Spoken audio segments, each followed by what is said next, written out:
বন্ধুরা দেখো আম পেড়ে নিয়েছি, এবার করব আমি পোড়া। পুড়ে কি করি দেখো, আমগুলোকে পুড়িয়ে নিচ্ছি। এবারে এগুলো ধুয়ে টুয়ে তারপরে লঙ্কাগুলো এইভাবে পুড়িয়ে নিলাম।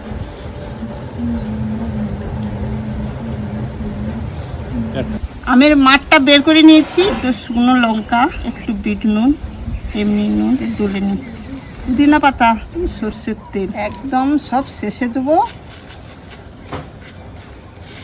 চিনি। এই মশলা একটু আঁটিতেও মাখিয়ে দেবো।